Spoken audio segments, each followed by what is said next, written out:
CSIS. We're having a conversation about beyond technology, the fourth industrial revolution in the developing world. We've done a number of things on the fourth industrial revolution. I'm wondering, I worry if there are going to be some speed bumps on the way to the fourth industrial revolution. And I want to talk about some of the speed bumps. I think there's a lot of promise in these emerging technologies, but I also think there's going to be a number of speed bumps and maybe some hiccups along the way. So I want to talk about that. I'm really grateful to the Danish government who've helped us to convene this work. We're publishing this anthology called Beyond Technology. Don't make it a Netflix night tonight and clear your calendar and read our anthology, but I think there's some really thoughtful pieces in here about the promise and maybe some of the hiccups that I'm describing and challenges. So I think at the same time, I do think that one of the things we need to be thinking about is if it's as promising and as important a change that many are talking about, what does that mean for aid agencies? What does that mean for the World Bank or the U.S. government? Does it mean if this is such a consequential mind shift, does this mean that we have to think about how we do business in a very different way? If this is so important that we, in essence, win this, what does this mean in terms of how we operate? And I think there's potentially reason for us to think that that we may have to rethink the way we operate and do our work. So I've got some really thoughtful panelists that I'm glad are here, and I'm going to join the panel and we'll kick it off.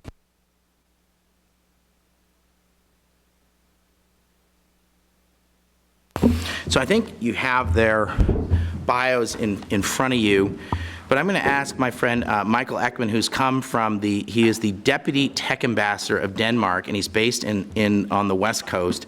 So I'm going to ask Michael, can I ask you to kick this off, please, in terms of you've written a piece, your boss wrote a piece, Ambassador Casper Klynge wrote a piece for the anthology. So could you first explain what is a digital tech ambassador, because I think it's quite an interesting innovation. But I also think Denmark as a tech-friendly society has been thinking about these issues, and you do this for a living. You're thinking about the issues of what the fourth industrial revolution, what does technology mean for your society? I think you have some insights on this. So please, I'll ask you to kick this off, please.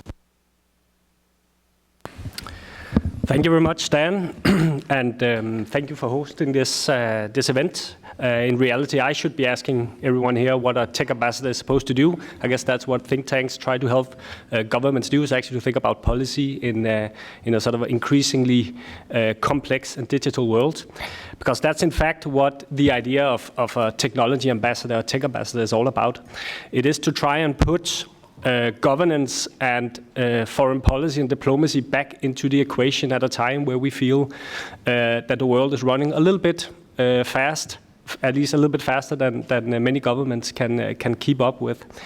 I am from Denmark. We're a small, open, advanced economy. We're also one of the most digitalized countries in the world, according to the United Nations and the EU at least. 60% of our GDP comes from trade. So you could say we're pretty dependent on what's going on right now in the world, the fourth industrial revolution, whatever you might want to call it. In fact, we are probably pretty well placed to succeed in the next 10, 15, 20 years.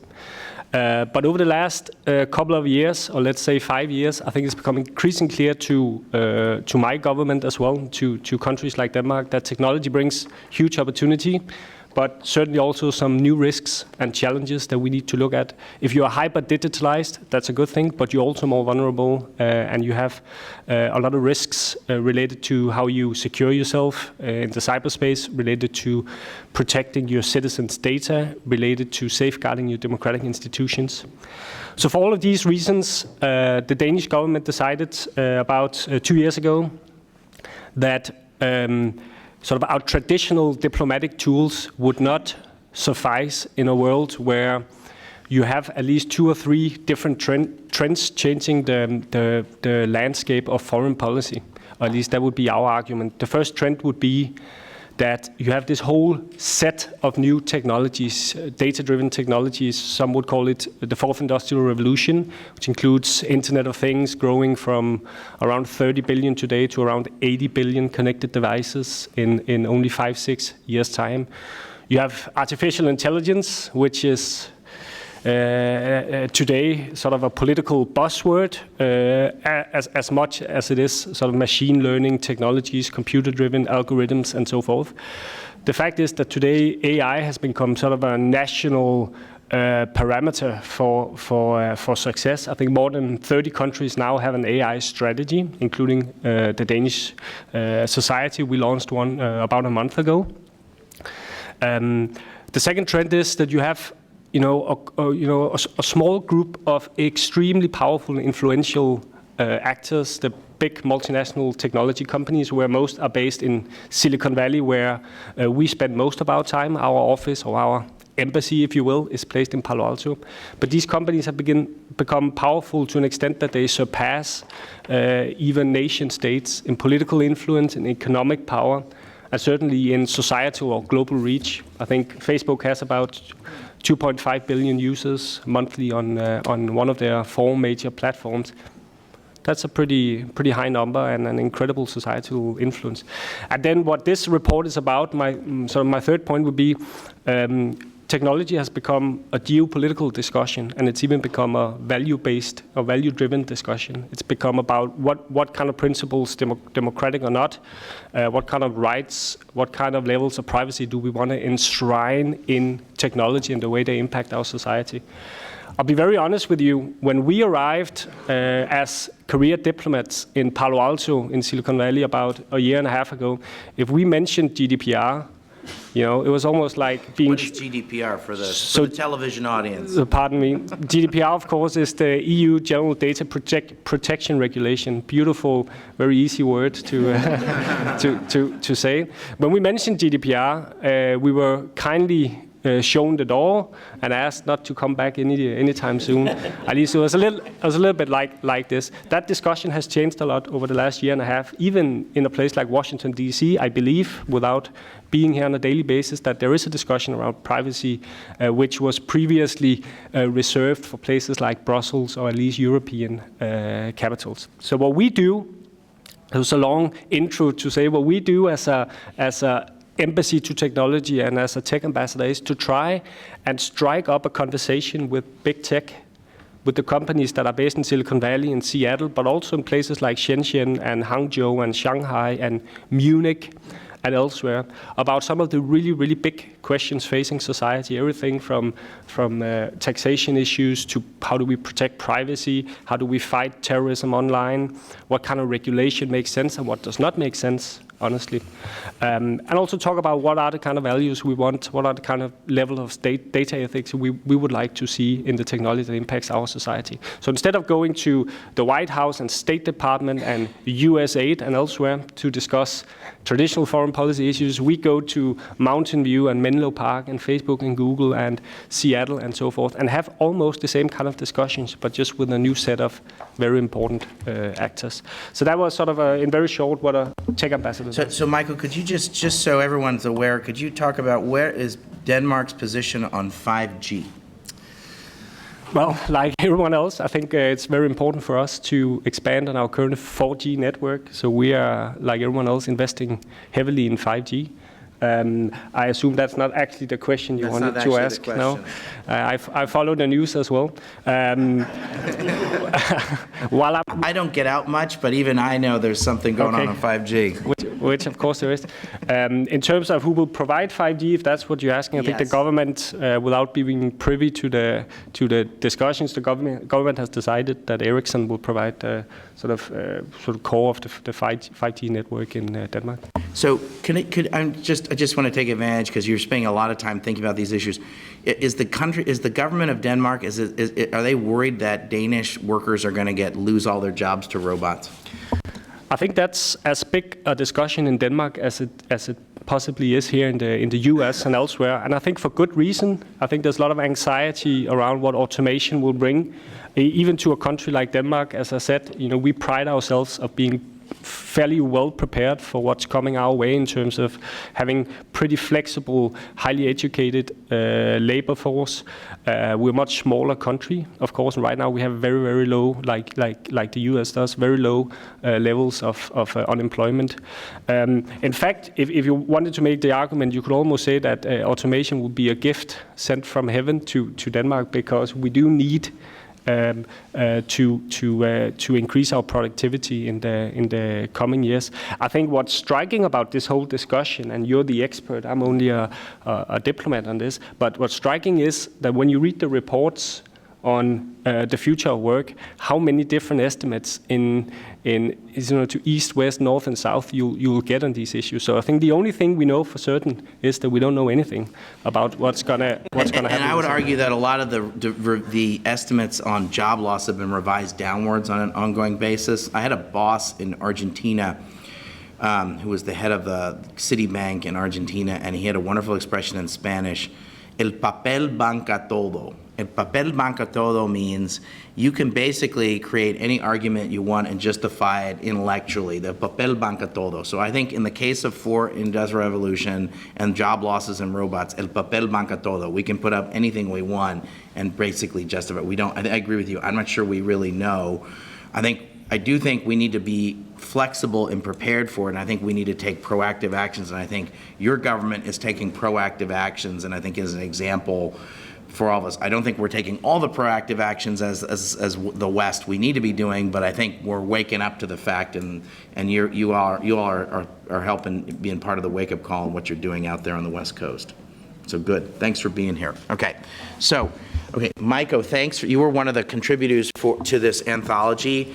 You and your colleague Sonia Jorge, talk a little bit about the organization that you're with, and talk about the contribution that you made, because I think it's an important and interesting insight that I think this group will benefit from hearing from you. Please. Great, thank you, Dan. So my name is Maiko Nakagaki, and I'm with Alliance for Affordable Internet.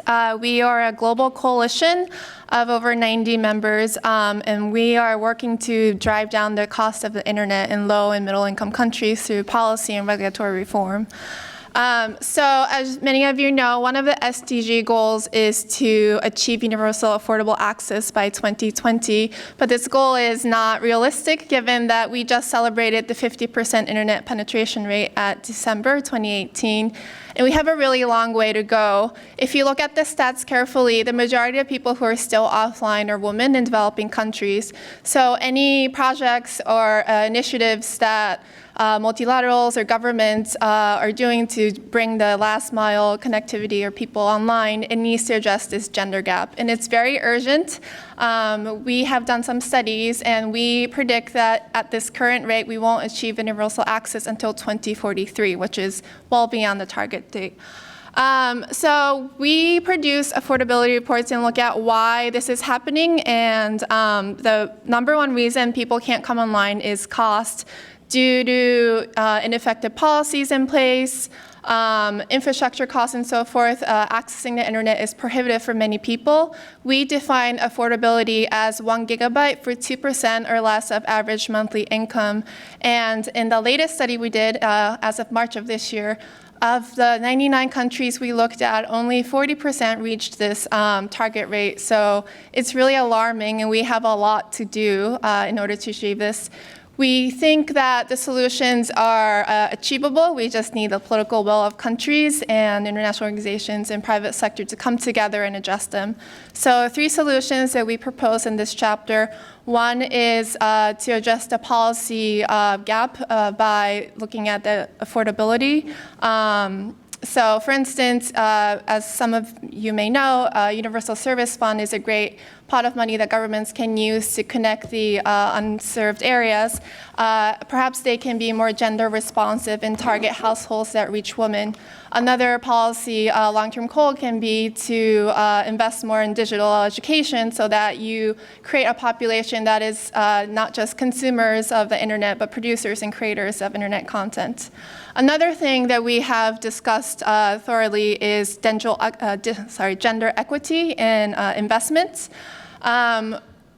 Similar to USF, we looked at USFs in Africa, and out of to give you specific numbers, out of the 37 nations in Africa that have USFs, only 3 have explicit targets relating to women and girls. So that's a huge gap. And we also encourage multilateral banks to do a better job at investing in the ICT sector. We looked at the numbers between 2012 to 2016 of how much money they've invested in the ICT sector. And out of the 500 billion plus investments that MDVs have collectively invested in low and middle income countries, only 1% were dedicated to ICT investments. So I think there's a lot that as a multi-stakeholder approach can be taken to address this gender gap. So, Maiko, we were having a conversation in the pregame. How consequential is the fourth industrial revolution? Is it as consequential as many people say? And then B, if it's so consequential, should the aid system, the aid industry, fundamentally rethink the way it does its business to respond to this massive sea change?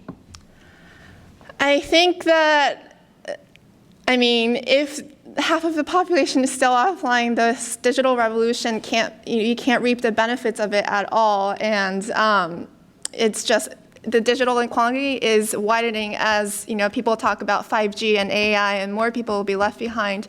And that's more of a alarming, it's just alarming that we should pay more attention to. So if we were to close the gap, there's, in addition to the issues of justice and the issues of equity, I'm assuming there's probably some upside in it for us as well. There's a whole lot of human potential that we'd be plugging into the system. There's a lot in it for us as well as doing the right thing, right? Yeah, absolutely. So one of the projects we're working on with the World Bank is this thing called Moonshot Project, where the World Bank they want to achieve the universal access on the continent on Africa by 2030. And we're developing strategy with them. And one of the things that we have been looking at is, how much investment is needed for infrastructure and digital content so that people can become producers and they have job opportunities, but eventually that leads to economic growth and so forth. So. Good, thank you. Okay, Nilmini, thanks for being here. You're an affiliate here at CSIS. You have a really interesting day job that I hope you'll tell us about, but you also are a chair, you're one of the co-chairs for the Millennium Challenge Corporation's advisory board. And I'd say many of the most consequential things that happen in international development on the Hill over a period of time happened when you were working for Ed Royce. So I'm really glad you're here, and thanks for contributing to this anthology. Thank you for having me. I think this is an incredibly exciting topic. The fourth industrial revolution, encompasses everything, like artificial intelligence, biotech, genomics, blockchain, like quantum computing, robotics, like energy storage, right? It's like everything exciting is happening, and it's happening now. More is coming. And we need to figure out how we adjust for all of this massive change. There's that great Gibson quote, right? The future is here, it's just not evenly distributed. And our challenge is really to think about how to shape the future and then how to distribute it around the world. As people who care about the global community, that's really needs to be our mission. And I think that we need to think about the topics we're going to address. So we need to change what we're doing in international development. But we also need to change how we're doing it. And that might mean thinking about more creatively about how we crowd in the private sector into different aspects of development work, but also just changing how we do development work altogether. If you think about our industry, the development industry, it's been pretty stagnant over the last decades, right? We still do things on email and PDFs, and we have very rigid requirements of what kinds of people can work on projects, and even what the parameters are for those projects. So we're in a moment of major rethink, where we need to kind of sit down and go, we're in a new world, we're in new challenges, we have new tech. What can we do completely differently? Do we need to shelve some of the ways we're doing things in the past and just start new? That's what we did during the Bush administration when we created the Millennium Challenge Corporation, right? Instead of rehauling, USAID, we created a new institution to do things differently. Do we need to do that again, creating a new institution, or do we need to rehaul the institutions that we have? Yeah, and so I think from where you're sitting, could you talk about how you're seeing the changes that one of the things I liked about your article was, your piece was about the fact that there's lessons to be learned perhaps from other initiatives such as Power Africa, but also there's an upside for American industry here. Just talk a little bit about some of those aspects. Absolutely. So there's all these great, exciting technological changes, but the one that underpins everything really is internet access.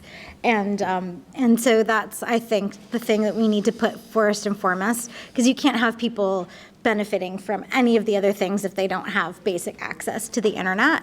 And when we think about internet access, one thing we have to be really careful of is of the two emerging worlds on the internet, right? The one that has the shared values of the United States and one that has the shared values of China.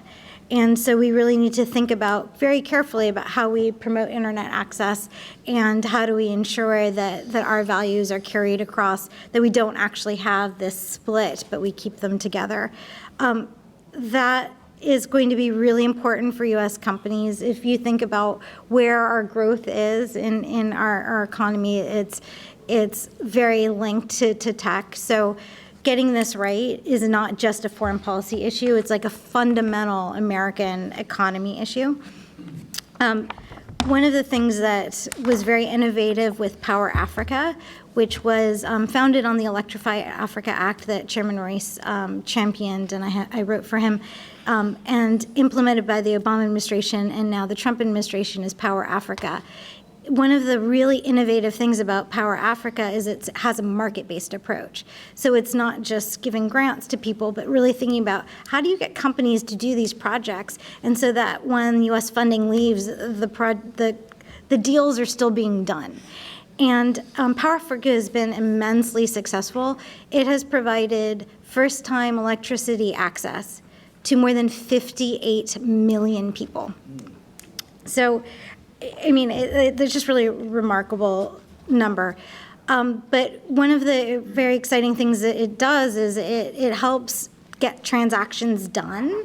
Our team at Tetra Tech is the lead implementer of Power Africa, but it also helps do reforms so that we don't need to knock heads on the transactions going forward, but there's reforms so that future companies can come up and work more closely together. That kind of market-based approach is what I think brings the sustainability to the table. I think a lot of times when we talk about sustainability, we talk about environmental sustainability, and this is really thinking about economic sustainability. How do we make sure that these projects continue onward? Power is fundamental, right? And more than 1 billion people still don't have electricity on Earth, and Chairman Royce decided to do the Electrify Africa Act first before working on the Digital Gap Act, which built on a lot of the work that the Alliance for Affordable Internet worked on, because you can't have the internet without electricity.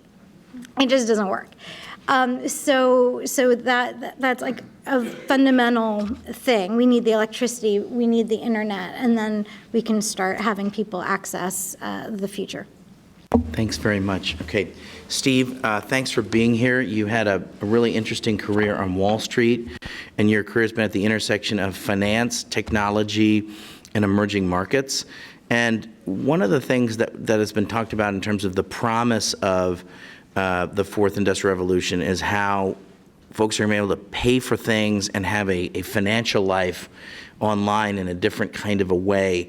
Could you talk a little bit about that? And it seems to me one of the things, it's sort of similar to what I said at the beginning about there's a series of sort of regulatory speed bumps potentially. Could you just talk a little bit about that? It may not be so easy, and there's a series of reasons for why that is. Thanks for being here. Sure. Thanks for having me, Dan.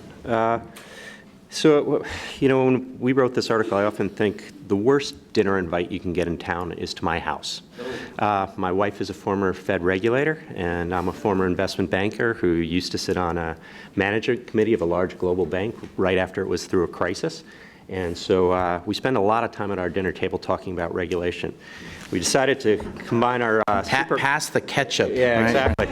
And yet our daughter is remarkably well adjusted.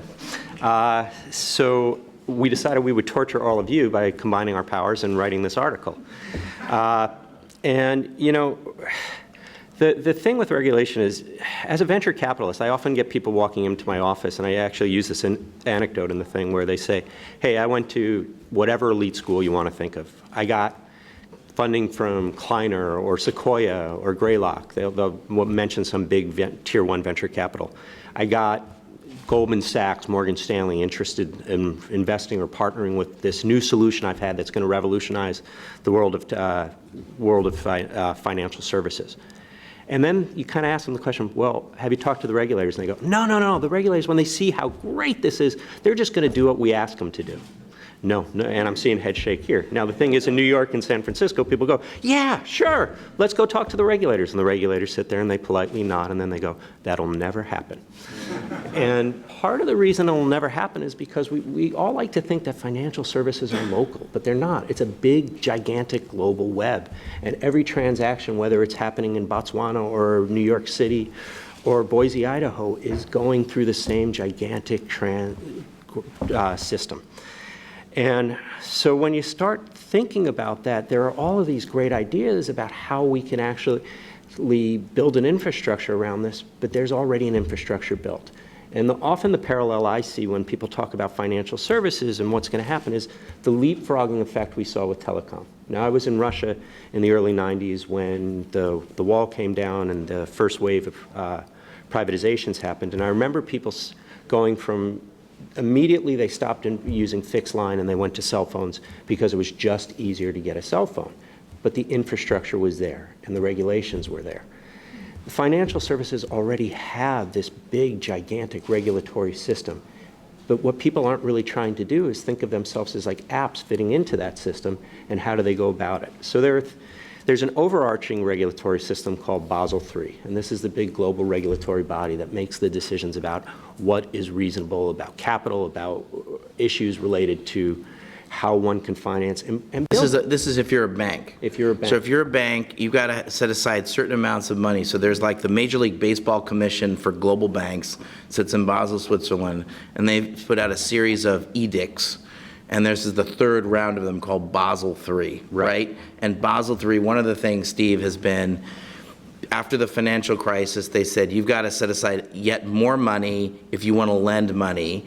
And so one of the unintended consequences of Basel III has been, if you're a poor country, if you're an African country, there's a lot less easy bank money sloshing around for really poor countries because of this reason. Is that right? That's very much right. It also, so it's affected 3 large areas, one of which is emerging market lending, as Dan very nicely pointed out. Another area is SME lending. And as Mark Carney, who's often called the Central Banker of the Year, he pointed out, this has really affected, the capital requirements set around SMEs are as much as 50%. So all of this talk that you often hear about folks saying, let's promote SME lending. It doesn't really work because... So if I want to lend $100 as a bank, you've got to set aside $50 to lend the $100, right? So that's not so great. No, and if you think about the banks are just largely fractional lending institutions and that they make money necessarily by how much they are able to get leverage into their systems. So for example, if you invest in a T-bill, it might only yield 2%, but you're allowed to leverage it 7 to 8 times. So you get talking about a 16% return. You might be investing in an SME, which is maybe will give you a 7% return, but you can only leverage it 2 times. So it's a 14% return. So you're going to do the T-bill, right? So you're basically crowding out investment in SMEs. Now also built into Basel III are some issues which were set up because, again, post 9/11, where people were worried about terrorism financing, which are anti-money laundering and know your client regulations. Now these 2 things are basically saying you should know who you are lending to, you should know who is depositing money in your bank, and you should know who's making the payment. That's all wonderful if you have a physical branch or if you have a relationship, but a lot of time in development we talk about mobile money or mobile payment systems or customer engagement or connectivity-based finance, and all of these issues are meant so that you can reach the smallholder farmer in the field who doesn't necessarily have a bank account or any access to a bank account, which is wonderful. but how do you know that that smallholder farmer in the field isn't actually a terrorist claiming to be a smallholder farmer in the field? And so all of these issues kind of come to a head within the regulatory system.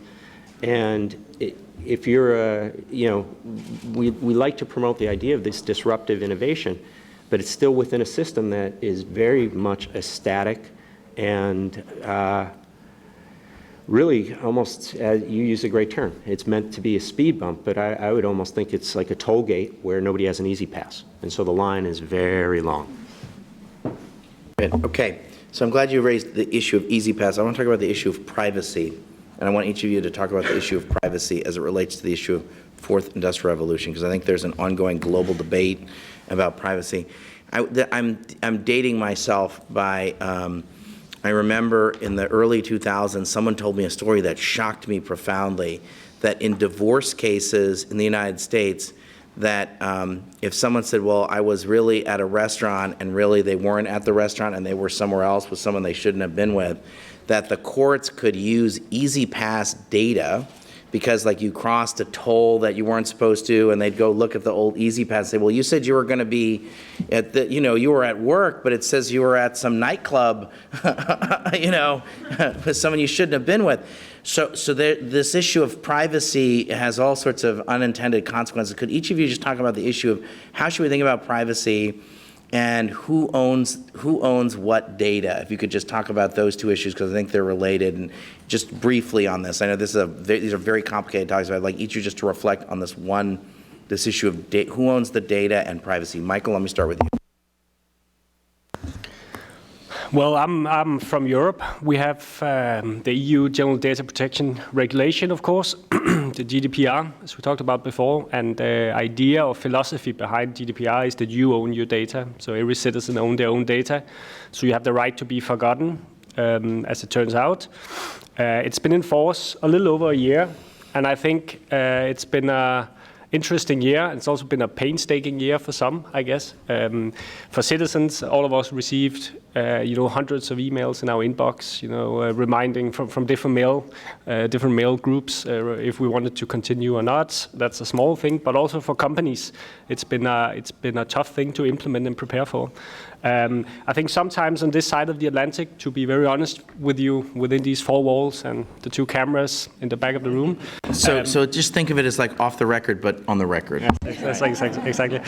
I mean, sometimes we hear from some of the big American technology companies that GDPR is an example of Europe out to get us. It's basically directed at sort of hitting out at the Silicon Valley-based companies. What that point misses is the fact that for all European companies, GDPR is mandatory.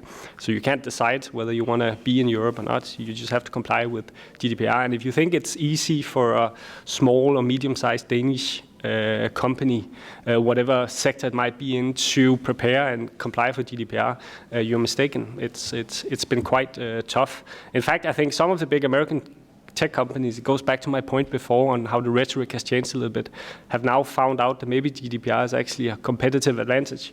If you are a cloud provider and you have the muscle to build a system that is GDPR compliant, you can also offer that system out to smaller companies and say, come to us, and we'll take care of it for you in exchange of a small fee.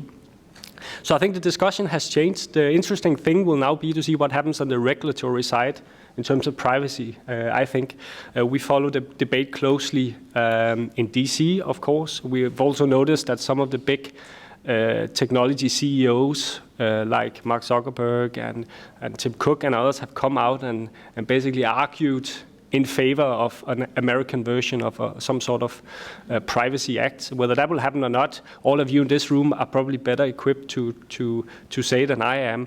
In California, where I live, we've of course seen California enact the sort of the most ambitious version of a privacy act. So a lot of things are happening, not just in Europe, where it's traditionally been a big discussion, but also now in the US and possibly other parts of the world. So just who owns you had this discussion about open data. Can you talk a little bit about open data and what you guys do with that. I mean, one thing is the personal data discussion, which is the GDPR kind of discussion. You know, what we typically talk about when we talk about Facebook and you know, social media and these kind of platforms. In Denmark, an equally big discussion, I think, is around public data. The interesting thing, if I can characterize it a little bit, between Europe and the US is in Europe we typically trust governments with our data, but not companies. On this side of the Atlantic, it's probably the other way around. You do not really trust government too much, but you're okay with companies using your data. So in Denmark, we have, as I said, we are the most digitalized public sector probably in the world. We have large public data sets, including a civil registry system that's been in place for 50 years, which basically means that everyone sort of on the government side knows births, deaths, divorces. Birth to death, education, where have I lived, who have I married, who have I divorced, who have I remarried, maybe because of toll fees and so forth. Right. So all this is registered and used actively in the public sector to provide services and to help us out. One sort of small fact that usually get Americans to fall off the chair is that for an average Dane, spends about 12 minutes a year on filing taxes. That's the maximum, and only more than that if there is some kind of issue or some kind of challenge.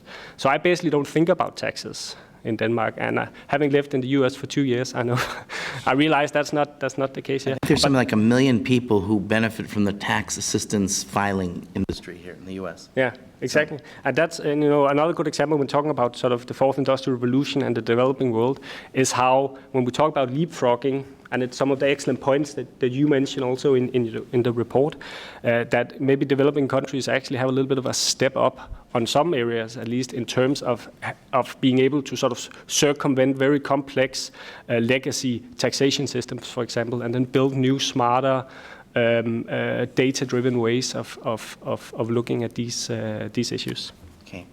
Issues of privacy and data. Maiko? Sure, thanks. So the Alliance for Affordable Internet sits at the Web Foundation, which is a foundation headed by Sir Tim Berners-Lee, who's the founder of the web. We celebrated the 30th anniversary of the web this past December. And one of the things that Tim Berners-Lee wanted to do was make the web open and free and accessible to everyone. And he is very, as you can imagine, very distraught with what's happening at the state of the internet and the web. So one of the things we're doing is this open, transparent process called Contract for the Web, where we invite governments, companies, and citizens to come together and define what exactly is a web that can be open and accessible to all. And one of the issues we're tackling and looking into is privacy and who owns the data. Ultimately, we want individuals to own the data, but we know that that's not feasible in some instances. So if that's the reason, how can we have responsible data ownership by the private sector, and how can consumers or citizens debate that with the public sector and the private sector? So these are some of the dialogues we're having. We'll be launching the actual contract, hopefully by summer or early fall, so stay tuned. Thank you. Nilmini?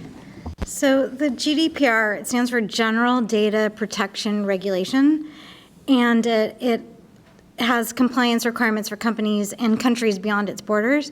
And the problem with GDPR is that it's becoming the global data protection regulation, right? It's becoming the standard for our whole world. And that's a problem for the United States, especially since the leading companies that are relying on this data are American. So I think that this is a major opportunity and necessity for the United States to develop our own standards that we send out that work best for our country.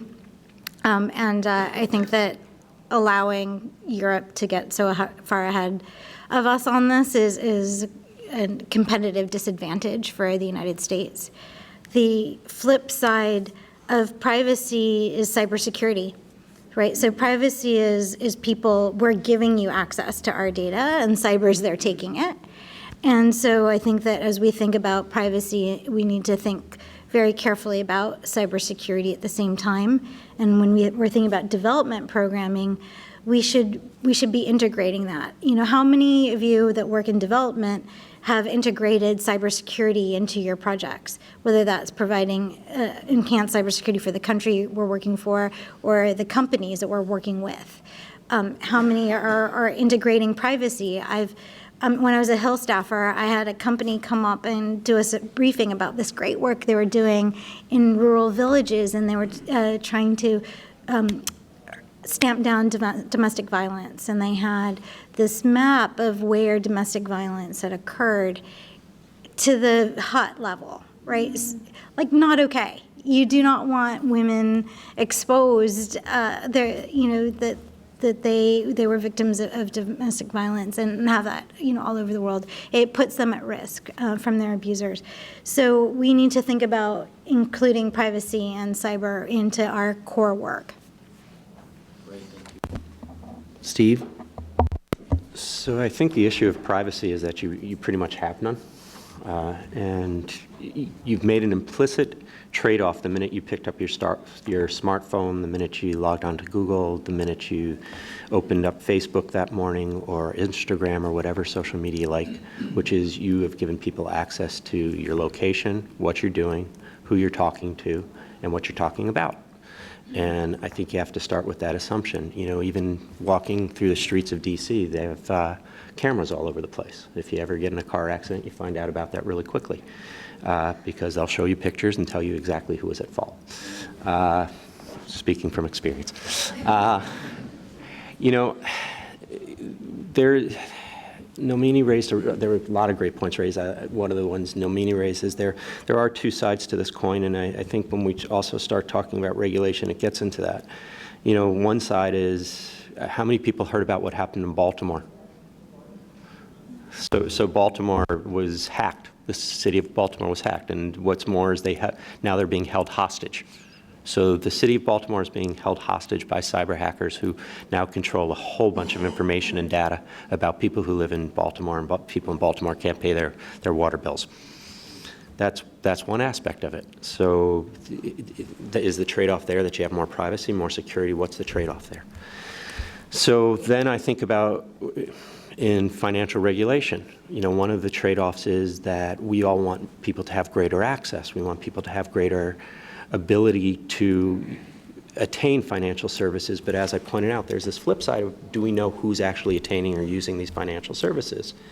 And then there's the big issues, which is because it's in a globalized system, you end up another term that's kind of arcane, similar to Basel, is correspondent banking.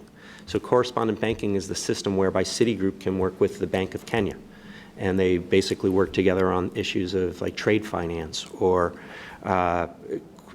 even just currency exchange. And so what often happens, or can happen, is because Citigroup has to be a very high level of Basel compliant, and maybe Bank of Kenya doesn't have to be as much, but if they are now doing a pass-through transaction, they have to start having the compliance level that Citigroup has, because Citigroup's on the hook for whoever Bank of Kenya did the transaction with. So now Citigroup, which can absorb the cost of Basel compliance, has no problem. Bank of Kenya does. So all of these mobile money apps that we in development are starting to create and trying to get to the smallholder farmer also have this magnificent cost to a group like Bank of Kenya, who's kind of scratching their head going, we can't use these. Thank you very much. We'll never ever, they'll smile politely and say, this is great. It will never be something that we issue. But thank you for creating it. So that again, it goes to this issue of this trade-off between privacy and regulation. So,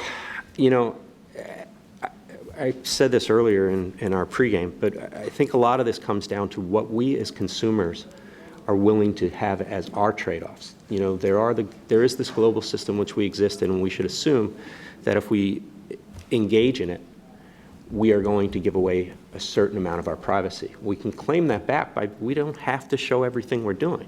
We don't have to let everybody know that we're taking our dog for a walk in the park. We don't have to put every recipe that we've ever made or every meal we've ever had to let people know that, well, yeah, we really like Mexican food, so now I get 1,000,001 Mexican restaurant advertisements in my inbox. We actually, as consumers, have the ultimate control over this, but the assumption is that, if you're going to engage, you've lost control. Okay. I'm going to ask you each to react to the following statement. The Internet of Things is great unless the Chinese can turn the switch off. So Can you each just kind of react to that?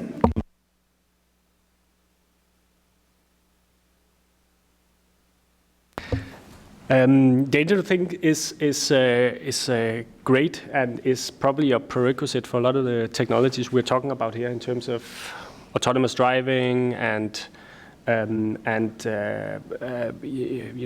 medical devices and all these different kinds of things.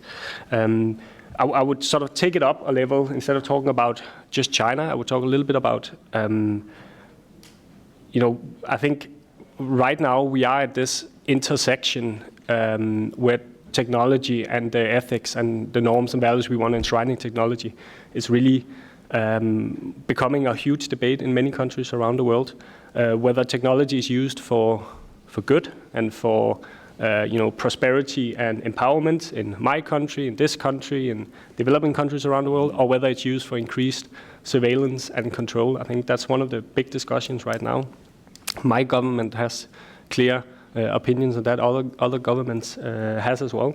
I think over the last year or so, we've seen these notions of human-centered technology, data ethics, human rights and technology, all these different kinds of conceptual ideas emerge. And I think that's all a kind of a consequence of this discussion around what we want to drive our technologies. I think you made a great point earlier about sort of how security-related issues or national security also plays into the debate. You have privacy, you have security-related issues on both sides of that discussion. I think that's a discussion that each country will have to kind of deal with. Yeah, I have this vision of the other. I didn't talk about this here, but driverless cars. I think there's a whole series of speed bumps related to the implementation of driverless cars. But I think one of them is going to be: are we going to be okay with driverless cars if North Korea can hack the systems and have all the driverless cars crash into each other? And I know that sounds like a little ludicrous, but I don't think it's that ludicrous. So I think, or are we going to be okay with planes with no pilots that somebody can take control over and crash into the ground? So, I mean, not that we think in these terms because we're all positive people and we're all the good guys here, but there are bad actors in the world, and so we actually have to just think about that. There's this. So I think there's oftentimes sort of frothy appeals to sort of a techno utopia, but I think there's going to be there's going to be some speed bumps and some hiccups along the way, and I think we're going to have to think that through. So okay, yeah. Can I just add one thing to that, and also picking up a little bit what you said, Steven? I get the point about sort of the consumer side of the equation. In the end, consumers will decide what they want, and that will drive, where capital goes and what companies do. The only thing I would say is the transaction is very intransparent nowadays. It's not like it used to be. It's not very visible to me what my data is being used for. Same thing with IoT and Internet of Things. If I have a smoke alarm in my ceiling that is connected to the internet, or if I have a washing machine or maybe a refrigerator, it's not very clear to me what kind of security standards you have embedded in that. Not the same way as when I read on the back of baby food, or if I read on a stroller or something like that, I can very clearly see, okay, this lives up to federal regulation X, Y, and Z. We don't have those standards yet in the IoT and cybersphere, which is one of the big challenges. I think it's a lot of brilliant people working on these, but trying to establish those kind of global standards for how we want security embedded in Internet of Things and connected devices, I think is one very big part of that puzzle. My kid got Alexa as a gift a couple of years ago, and I just got creeped out by it, and so I unplugged it and threw it away because I'm not sure I want this sort of this open microphone just sort of listening to every single conversation I have, or every single maybe some people are willing to make that trade. I'm not willing to make that trade, so I've thrown Alexa away. So maybe that's the wrong thing. You're not supposed to say that, but I'm throwing my Alexa away. Free yourselves and throw your Alexa away. I guess that's my message for this panel. Okay, Maiko, what's your take on this? Let's call it the dark side of technology. The Internet of Things is great if China or North Korea can turn off the switch. Sure. I would say, so I went to Mobile World Congress this February in Barcelona, hosted by GSMA, and the leading companies that are investing 5G are all Chinese. I not as, on behalf of A4AI, but I think, if we're going to discuss this from a geopolitical perspective, we need to, as the U.S. companies need to invest more in 5G if we are really scared about these quote-unquote, dictators and whatnot taking over the IoT and listening into everything we do. Yeah. So on the IoT side, I totally agree that we need security standards. I went from driving a 1999 Honda Accord to getting a new 2018 or 2019 Honda Clarity. So I basically had to learn how to drive all over again because it was completely different. And basically, I have a computer with wheels now. And the IoT it's just computers that maybe that heat, or computers that cool you, whether it's a refrigerator or a toaster. But we need to change our mindset and stop thinking of it as a smart toaster or a smart fridge and think of it more as a computer and apply all of the standards that we apply to a computer that way, right? So that it updates the cybersecurity standards, like your app, right? You're getting all these updates all the time, right? Like it's like 58 updates and because they found bugs. Like how often is your smart toaster or your smart fridge getting updated, right? Not enough. Or an airplane finding bugs, right? Oh, right, exactly. Like that, tragic, to tragic effect. So we have to completely change our mindset from we're a plane company to we are now a computer company that has objects that fly. And with that comes a whole different focus on standards, a prioritization of what types of people are making the decisions on what moves forward, when and why. So it's not your aviation engineers, it's your computer engineers, right, deciding whether to move things. So I think that this is a fundamental shift that needs to occur within companies so that we have it on the IoT side and on the hacking side, whether it's geopolitical or commercial hacking or just malicious hacking. You're going to need all of the same things to protect all of those walls, and we have to take it seriously from the beginning. So everyone's so excited about the rush to the new product, and we need to, as consumers, figure out a way to prioritize the cybersecurity aspect of every item that we're buying, whether we're individually buying it or companies or governments buying it, so that's more prioritized than just the spiffiness of the product.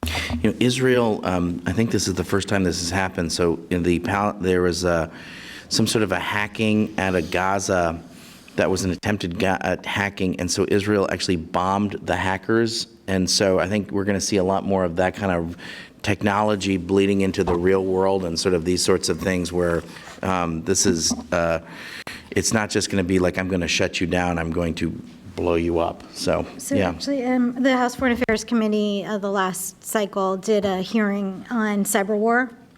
And it was really interesting because what you might not know is that declarations of war actually come out of the Foreign Affairs and Foreign Relations Committees, not out of Armed Services. And so we did a hearing to look at when would a cyber war be justified? When would a military attack be justified to a cyber threat? And it was a really fascinating conversation. If any, it's online and there's a transcript available because it's not clear. Steve. So Michael, I agree. So to answer the broad question of Internet of Things in China, I'm not. So I think you need to deconstruct what is the Internet of Things. Like if we're talking about Alexa, I'm with you, Dan. That thing terrifies me. Unplug that thing. Yeah. If we're talking about Internet of Things being sensors that help farmers understand weather patterns better so they can increase their yield, that's pretty cool. If we're talking about things that you can wear that will give you early alerts that yep, that's pretty awesome. But I think it does come down to the question Michael posed, which is how do we make people smarter about this? And to me, that's all about, we're in DC, that's all about education and advocacy. What I've wondered about is that there has been no real Ralph Nader of the internet yet. Nobody's really stepped up and taken this mantle and been able to really control. There's some guys, and I'm trying to remember his name, the guy who has the podcast Team Human, which is pretty interesting because his argument is that we should be retaking the world from the machines. But there's not really been this concerted kind of effort about thinking about these things or advocacy around these things. Nilmini, you also raised a great point, which I think is very much true, and is also even how every company represents itself now. Everything is a data company. You know, the next thing is everybody's also going to be ESG friendly. But you know, if the way companies look at themselves right now is very much, we're not creating planes, we're creating computers that fly, or we're creating computers that wash your clothes. Everything is about that kind of maximization of data and that maximization of utility and efficiency. And Steve, doesn't Wall Street now see itself as its competitors as Facebook and the tech companies? Pretty much, yeah. I mean, if you look at, you know, even Goldman Sachs down to their dress policy now, where they're saying we're going to try and dress like we live out in Silicon Valley. And you made the comment earlier about, you know, 40-year-olds in Metallica shirts. I'm not sure I want to see that. Yeah, having not worked ready at for Goldman that. Sachs, no, we should not be wearing T-shirts. There are boundaries. Yeah.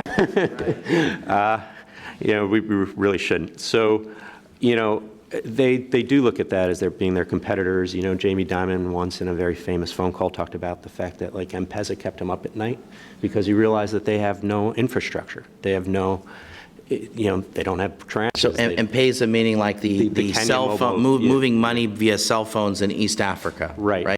Right. And I think he was more thinking about Google and Apple, that this was a paradigm for them. But there is this constant disruption that everybody's looking at that's coming through data and that's coming through easy connectivity. But they're really, you know, tech companies move at the speed of light, literally. DFIs don't, so it's very hard for them to engage. Regulatory agencies don't, so it's very hard for them to engage. The laws just haven't caught up. And the interesting paradigm is that the tech companies know this. And they know that they're going to outrun the laws. And they're just going to keep doing what they're going to do until there's no, it's why I go back to this issue of advocacy and consumer demand. Until there is no consumer demand for what they want, they'll just keep running ahead of the laws. GDPR is a good example. You know, they figured out a way around it in nanoseconds. So that's where I think you are with the Internet of Things. All right, this has been a very patient audience. I'd love to hear from all of you. So hands, please. My friend Tom Ward from AID up here. This gentleman in the blue jacket and the light blue shirt and the glasses. Anybody else? Let's see. Okay, and this gentleman in the tie here. Okay, and we'll get some others as well, I promise. Okay, so let's start with Tom Ward. So name, rank, serial number. Keep it short, and we'll get several. Okay. I'm Thomas Ward. I'm technically from USAID. I have to be here as a personal citizen, as a disclaimer. I'm Thomas Ward. I'm from USAID, but I'm speaking as a private citizen here today. I would like to give a couple comments. That one, USAID does have what is called a DIV, which is a big place where you can get funding for innovation. Development Innovation Ventures, DIV. DIV. We also have the ADS 508, which deals with personal identification information. So this is like an internal policy of AID. The ADS is sort of this is sort of the operating system of AID, and so this is a directive within the AID how you guys do your work? Yes. So that is publicly available. Also, if you were at the annual meetings, World Bank, IMF, they had a ton of programs looking at all the different cyber aspects. And with that, there's a post that I did on blockchain, which we also have to kind of look at all the different technologies. Is it really safe as it tries to be? Good. Okay. Thank you. Okay. My new friend here. Yes, sir. Thank you. Glad to have you as a new friend. Rob Tobiasen, National Association of Beverage Importers as an alcohol. This is directed to my Danish cousin. Prior to NABI, I had 34 years with the Treasury Department, U.S. Treasury in areas of trade, taxation, compliance, regulatory compliance. Culture counts. It may take you 12 minutes to do your taxes, but you still pay about 60% of your income to your national government. Thinking to the first tranche of jobs and AI and the like, I mean, in Denmark, people know that they have care. There's a social safety net that this country clearly doesn't have, and many don't. And so how do you factor in culture when you deal with these types of transitions? Because I would think AI would be more acceptable in Denmark because a rising tide still raises all boats, where a lot of countries, a rising tide raises some boats and drowns others. Great, thank you. The gentleman passed it over just to over. Yes, sir. Brian Kwasi from the Initiative for Global Development. My question is, how can Africa leverage AI for itself rather than to lose jobs to AI? And how can the Continental Free Trade Agreement play a part in that? Thank you. Can you pass the microphone? There's a gentleman here who I want to also hear as well, please. Hi, my name is Miguel Blankhart, graduate student at Georgetown School of Business and School of Foreign Service.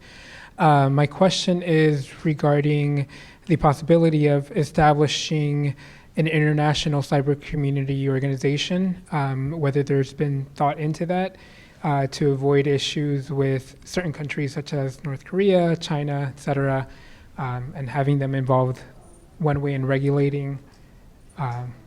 So like a cyber justice league, Correct. or the cyber avengers, Some sort something of, like that. Yeah. The WTO I'm okay. cybersecurity, if you will. Good. Okay, I think that's great. Okay, so let's start with you, Steve, and we'll go this way. And please answer and reflect on any of the comments, especially blockchain. Use the microphone. Sure. I'll reflect on blockchain first off. It's not impenetrable. I mean, all you've had to look at is there have been several forks, and all of the two major currencies are obviously Bitcoin and Ethereum, and both of them had to use forks because they've had problems in the code. The whole idea behind the blockchain, for those who don't know, and I'm assuming most of you do, is that it's something called a distributed ledger. Every transaction is recorded. Thereby, you're able to get almost a perfect vision into who's done what and who's used what. The original idea behind it was that people had a fear of central banks and the ability to just continue printing currency, and they were going to limit the amount of currency, and so you were going to understand every history of transaction. Some of the uses for blockchain are really quite impressive, in my opinion. So I had mentioned trade finance. This is a really good way to reduce the cost of trade finances. It's a really good way to reduce the cost of transferring money. It's a really good way to interact through Forex because you could have this universal currency. The downsides to it are that it is not secure, and that people have figured out forks, people have figured out how to hack it, people have done all sorts of things. It's also extraordinarily expensive. A ton of energy goes into actually mining any of the coins. And then there's all the issues that with all the ridiculous cryptocurrencies that existed, down to like the Kardashians starting a currency. So yeah, it's very laughable. So all of these issues still have to be played out. And by the way, the regulators stepped in about 2 years ago and said, okay, you know what, they're securities, we're going to regulate them, stop issuing them. And thus, almost all of the currencies lost their value. And you can just look at a chart of Bitcoin, and it kind of looks like that the day the currency said that. So that's the issue. The other issue I want to talk about is Africa leveraging AI. One of the ways I think Africa can do it is, you know, we often talk about loss of jobs, and that these fourth industrial revolutions are really hurting jobs. The thing is, all of these computer companies, I shouldn't call them computer companies because they're data companies, all of these gigantic companies need people to do programming. Now we think that like Google is able to like create an algorithm and then just kind of, it goes out there and it exists in the ether. No, they're constantly updating that algorithm.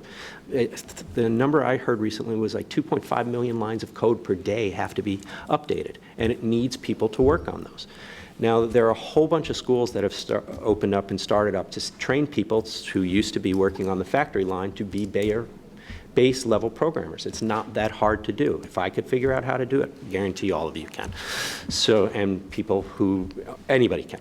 So, one of the ways where I see Africa can participate is they don't hire a lot of people internally, but they hire a lot of contractors, and they need a lot of people to work on code. Africa has a lot of people. There have been a bunch of efforts to train people to code, and there have been some very successful ones. Kenya has a great academy. Nigeria has a great academy.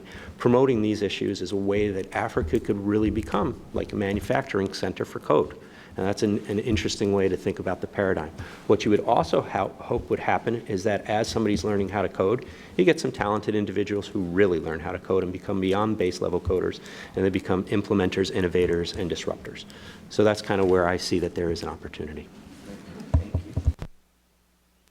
So on blockchain, as Steven mentioned, it's a distributed ledger. So there's copies of this ledger all over the place. And when you store it, it takes a lot of energy. So blockchain, like any blockchain solution, is going to be at least 3 times, maybe many, many more times more energy intensive than a normal database. So I think that when we're thinking about development, we really need to be careful about when we're using a blockchain solution. It might make a lot of sense on a trade, an international trading thing where you across countries and you actually don't need things that much. But if you're thinking about a blockchain solution for a refugee camp where they already have limited energy access, you should probably think again. One on the kind of the Justice League for the internet, there is this thing called the ITU, the International Telecommunications Union. It's through the United Nations. I had the chance to go to one of their meetings. It is something that the United States fears greatly, that it tries to, we don't want it to regulate the internet. We don't want it to, there's a lot of great uses for the ITU, like satellite placement, and so they're not blocking each other, but we really want to be careful about regulation of the internet, because at the ITU, every country has equal votes, and not every country has equal interest in the internet growth. So one thing as the United States that we've tried to do is really focus our attention at the Internet Governance Forum. It's an open group. People can join. So there's Internet Governance Forums in different countries. So the United States one actually meets here in this building in July. So it's IGF USA, if you go to the website. It's a collaborative process of bringing up ideas. And that we have these IGFs all across the world in these different nations, and that feeds up to the annual meeting of the IGF, which this year will be in Berlin in November. And that's a really great forum for bringing up the issues. And by the time they percolate to the final IGF, it's like the issues are really considered. There might be not consensus around it, but they're really well considered, and countries can take it from there. So the IGF is a really useful way to kind of talk through the internet governance issues that we do have. On Africa, I completely agree that figuring out how to program and be involved in AI is really important. I'm actually taking an online class right now through MIT on artificial intelligence because I want to make sure I get it. But you can't do that without internet access, which goes back to Maiko's point. So if we're going to think about African AI, the very first thing is just get internet access so people can learn how to code and operate it. But the next is how do you integrate it in your ongoing businesses? And that's what I think is really exciting, the potential for AI and machine learning to jumpstart what people in Africa are already doing. We all know about the immense wealth that's being created across the continent. So how can we use machine learning and get those algorithms developed correctly? I think there's a lot of opportunity, an exciting opportunity for cross-fertilization. I think the thing that we've seen in challenging, I grew up in Palo Alto, and the thing we've seen a lot in people in Palo Alto teaching machines is that it was only one kind of person, and it's not necessarily optimized for the whole world. And so if you have things being developed across the world, you have really an opportunity for democratizing that technology. One tool that's, it's actually based here in this region, but it's totally focused on Africa is FRAYM, F-R-A-Y-M, and they use machine learning to figure out different patterns in Africa, and you can help target, like, where do you put that best solar tower or the best types of stores for selling water or diapers. But it's an incredibly useful tool for international development. And I think that when we can think about more like kind of on the partnership model of how to better utilize that tech and bringing people in, so we're developing it together. Yes, on the point about leveraging AI in Africa, as my colleagues already mentioned, I think that's a big question in terms of you need to connect the unconnected. Just to give you rough numbers, as of today, There's only 7% of the population on the continent who are connected online, and if we were to achieve the 2030 target of universal internet access on the continent, we need to bring 1 billion people. And in order to achieve that, we need to invest 85 billion, and that includes, mobile infrastructure capex, and also ICT skills development, content, and policy making and regulatory reform. So we have a long way to go before we can. I know it's already AI is happening on the continent, and there are producers, but it's a long way to go. And then in terms of this Justice League, one of my colleagues is part of the UN High Panel on Digital Cooperation, led by Jack Ma and Melinda Gates, and they are looking at various issues concerning the internet and how the UN should address it. But they're supposed to come up with recommendations during UN General Assembly of this September, so I would suggest to look out for their report. To my Danish cousin, and we have a few other Danes in the audience, so feel free to chip in if you have good perspectives. Yeah, we pay 60% taxes. We're also the happiest country in the world, or at least we used to be, before I think Finland took it from us. I guess that's all the kind of naked sauna time that plays in there. I don't know if I'm supposed to say that. Thanks for that visual.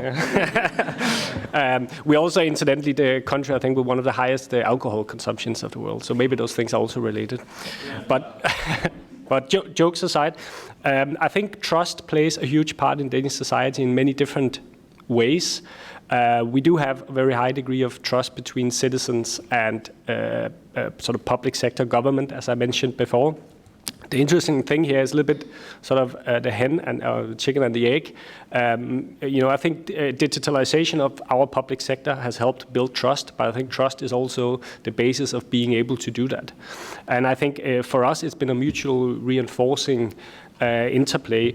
Today, more than 90% of all correspondence between the public sector and citizens in Denmark are digital. So we have a sort of a digital email system. So every time I hear something from my commune or my government or my taxation authorities, it comes to me digitally. Now, I've been in the US for about a year and a half, close to 2 years, and I know, at least by now, that that's not always the case. Here you spend a lot of time at the DMV and other places. And some might argue that the physical interaction is important to build trust, but in our case, it's actually meant that the increased transparency, the predictability, and the rapidness of digital service and digital procurement so what has increased our trust in society and our trust between sort of us and our lawmakers. And the second part of that is, of course, that we have an extensive welfare system, as you say. We have a safety net, and that, everything else being equal, that means that Danes are probably less worried about job displacement and the negative impacts of the fourth industrial revolution. It doesn't mean we're not worried. I can make this argument to a blacksmith in rural parts of Denmark, and they will still be equally worried about job displacement. But it does mean that we do have some kind of guarantee that we won't be left on the sort of sidewalk if automation or robots take over our jobs at some point.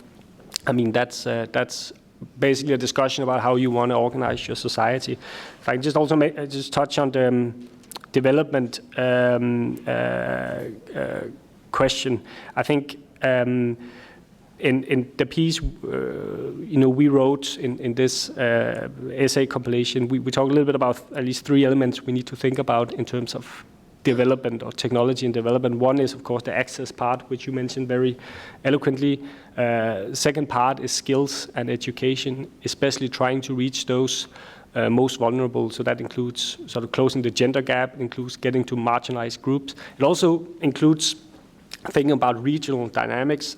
I think look at East Africa, for example. I think Kenya has about 90% of the population has mobile phones, and of that, the vast majority is smartphones with internet access or something like that. If you look at neighboring countries, that number is very, very different. You have primarily rural populations. You have, a lot less mobile phones, and none of them have internet access. So you have all these regional dynamics that play in. And the third part, I think, and that's what I really like about your piece, if I can just make a little recommendation. If you only have time to read one section, read the concluding section, which I think really sums up nicely the report. You talk about the fact that, cybersecurity issues, human rights issues, data protection, all these issues are not just things that countries like the US and Denmark should be worried about and think about and act on. It's also something the developing world needs to think a lot about.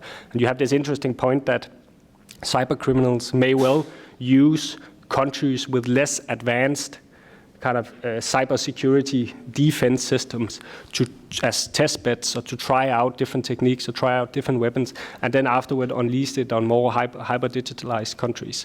And that's a very worrisome trend if you look at all the other challenges that these countries have to face. Great. I think that's all we've got time for. Please join me in thanking the panelists.